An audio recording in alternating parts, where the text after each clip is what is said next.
আসসালামু আলাইকুম রহমতুল্লাহ। সুপ্রিয় দর্শক মণ্ডলী, আমাদের নিয়মিত আয়োজন আলোর পথের এই পর্বে আপনারা দেখতে পারবেন সাধারণ মানুষ প্রতিবেশী সম্পর্কে কি ধারণা রাখে। চলুন ছোট্ট একটি প্রশ্নের মাধ্যমে জেনে আসি, প্রতিবেশী কারা অথবা কত ঘর পর্যন্ত প্রতিবেশীর বিস্তৃতি। আমার বাড়ির আশেপাশে যারা আছে তারাই আমার প্রতিবেশী। প্রতিবেশী হচ্ছে আমাদের পার্শ্ববর্তী যারা আছে, পাশে ঘর যারা আছে তারাই প্রতিবেশী। আমাদের আশেপাশে যারা থাকে।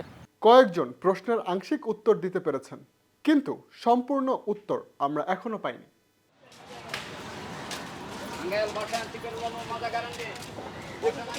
প্রতিবেশী আমার পাশের গড়ালিতে প্রতিবেশী মিনিমাম 2-4-10 ঘর।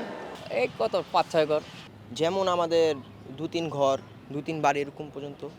এবার আমাদের দ্বিতীয় প্রশ্ন, প্রতিবেশী কত প্রকার এবং কি কি? সাধারণত আমার কাছে দুই প্রকার লাগে। এক প্রকার হচ্ছে আমার আত্মীয়স্বজনের মধ্যে প্রতিবেশী, আরেকটা হচ্ছে গ্রামের প্রতিবেশী। বলতে পারতেছি না। এখন পর্যন্ত প্রশ্নের সঠিক উত্তর কেউ দিতে পারেনি। চলুন দেখে আসি অন্য কেউ পারে কিনা। সঠিক উত্তরদাতার জন্য আমরা পুরস্কারের ব্যবস্থা রেখেছি। আপনজনের চাচা, ফুপা, ফুপি যারা আছে তারা সবাই তো প্রতিবেশী। 3 প্রকার, কি কি? মুসলিম প্রতিবেশী, অমুসলিম প্রতিবেশী আর প্রতিবেশী বলতে গেলে 2-3 প্রকার হতে পারে। এবং সর্বশেষ প্রশ্ন, প্রতিবেশীর অধিকার সম্পর্কে ইসলাম বা মহানবী হজরত মোহাম্মদ মুস্তাফা সাল্লাল্লাহু আলাইহি ওয়াসাল্লাম কি বলেছেন?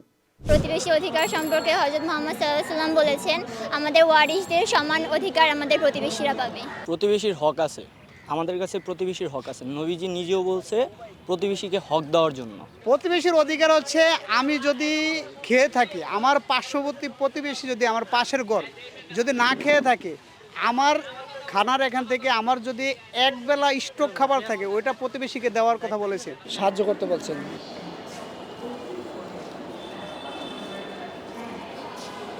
সুপ্রিয় দর্শক মণ্ডলী, এতক্ষণ আপনারা দেখলেন সাধারণ মানুষ প্রতিবেশী সম্পর্কে কি ধারণা রাখে। আমরা যে 3টি প্রশ্ন করেছি তার সবকটি কেউই উত্তর দিতে পারেনি। চলুন এইবার আমরা কোনো একজন ধর্মীয় বিশেষজ্ঞ বা ধর্মীয় আলেমের কাছে এই প্রশ্নের উত্তরগুলো জেনে আসি।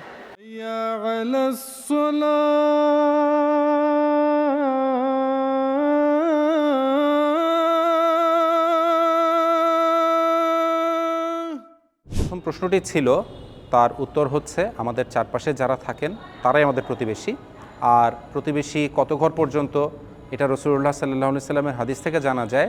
চতুর্পাশেই 40 ঘর পর্যন্ত হচ্ছেন প্রতিবেশী, অর্থাৎ সামনে, পেছনে, ডানে, বামে প্রত্যেক দিকেই 40 ঘর পর্যন্ত হচ্ছেন আমাদের প্রতিবেশী।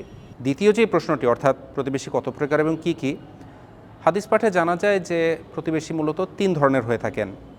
একজন এমন প্রতিবেশী যিনি অমুসলিম এবং অনাত্মীয়, তিনিও প্রতিবেশী। আবার যিনি মুসলমান প্রতিবেশী তার অধিকার আরেকটু বেশি, আর যিনি আত্মীয় এবং মুসলমান প্রতিবেশী তার অধিকার আরও একটু বেশি। তো এই 3 ধরনের প্রতিবেশীর উল্লেখ রয়েছে হাদিসে। তৃতীয় যে প্রশ্নটি ছিল যে প্রতিবেশীর অধিকার সম্পর্কে মহানবী সাল্লাল্লাহু আলাইহি ওয়াসাল্লাম কী বলেছেন, এই বিষয়টি বিস্তৃত। রাসূলুল্লাহ সাল্লাল্লাহু আলাইহি ওয়াসাল্লাম প্রতিবেশীর অধিকার সম্পর্কে অনেক কিছুই বলেছেন। কোনো হাদিসে উল্লেখ এসেছে যে রাসূলুল্লাহ সাল্লাল্লাহু আলাইহি ওয়াসাল্লাম বলেছেন, যে ব্যক্তি আল্লাহ ও পরকালে বিশ্বাস রাখে তার উচিত প্রতিবেশীর সাথে সদাচরণ করা, প্রতিবেশীকে কোনো রকম কষ্ট না দেওয়া। আর যেই কথাটা বা যে হাদিসটা রাসূলুল্লাহ সাল্লাল্লাহু আলাইহি ওয়াসাল্লামের সুপ্রসিদ্ধ, তিনি বলেছেন, মা জালা জিবরিলু ইউসিনে বিল জারে হাত্তা জানান্তু আন্নাহু সাইওয়াররিসুহু। জিবরাইল আলাইহিস সালাম আমাকে প্রতিবেশীর অধিকার সম্পর্কে এত বেশি গুরুত্ব দিলেন, এত বারবার বললেন, যে আমার এক পর্যায়ে মনে হলো তিনি হয়তো প্রতিবেশীকে উত্তরাধিকারী আখ্যা দিয়ে বসবেন। এই যে বিষয়টি, প্রতিবেশীর অধিকার এবং প্রতিবেশী কাকে বলে, এসব বিষয়ে আমরা যেরকম দেখলাম সাধারণ মানুষের মধ্যে কিছুটা অসচেতনতা রয়েছে। এটা আসলে ইসলামের প্রকৃত শিক্ষার ব্যাপারে উদাসীনতার ফল। মহানবী সাল্লাল্লাহু আলাইহি ওয়াসাল্লামের কড়া নির্দেশ রয়েছে যে সেই ব্যক্তি মুমিন নয় যদি সে নিজে পেট ভরে খায় আর তার প্রতিবেশী অভুক্ত থাকে। সুপ্রিয় দর্শক, এতক্ষণ আপনারা আমাদের মৌলানা সাহেবের উত্তর শুনলেন। কি মনে হয় কে হয়েছে আমাদের চ্যাম্পিয়ন? মৌলানা সাহেবের উত্তর শুনে মনে হচ্ছে আমাদের যে বোনটি আমাদের এই পরীক্ষায় অংশগ্রহণ করেছে তিনি হচ্ছে চ্যাম্পিয়ন। চলুন তাকে ছোট্ট একটি পুরস্কার দিই। চৌধুরী স্যার মোহাম্মদ জাফরুল্লাহ খানের বই মা আমার মা বইটি পেয়ে আমি খুবই আনন্দিত, অবশ্যই আমি পড়ে দেখব। সাথে সাথে আমরা দুইজনকে, যে আমাদের কলেজে পড়া দুইজন ভাই ছিল, ওদেরকে উৎসাহিত করার জন্য ওদেরকে আমরা একটু পুরস্কৃত করেছি। আপনাদের আজকের বিষয়টা ছিল প্রতিবেশী নিয়ে। তো এই প্রতিবেশী সম্পর্কে অনেক কিছু জানা ছিল না, আপনারা তা জানিয়ে দিলেন। আর টুপিটা দেওয়ার জন্য ভাইয়া অনেক অনেক ধন্যবাদ। আমাদের আশেপাশে যে প্রতিবেশী আছে যে তাদের আমরা খোঁজ খবর নেই না, এখন আপনাদের এই প্রোগ্রামের দ্বারা আমরা এখন একটু সচেতন হলাম, তাদের খোঁজ খবর নিতে পারবো এখন আমরা। তাদের জন্য আপনাকে ধন্যবাদ। এখানেই শেষ করছি আজকের পর্ব। দেখা হবে অন্য কোনো পর্বে। আসসালামু আলাইকুম ওয়া রাহমাতুল্লাহি ওয়া বারাকাতুহু।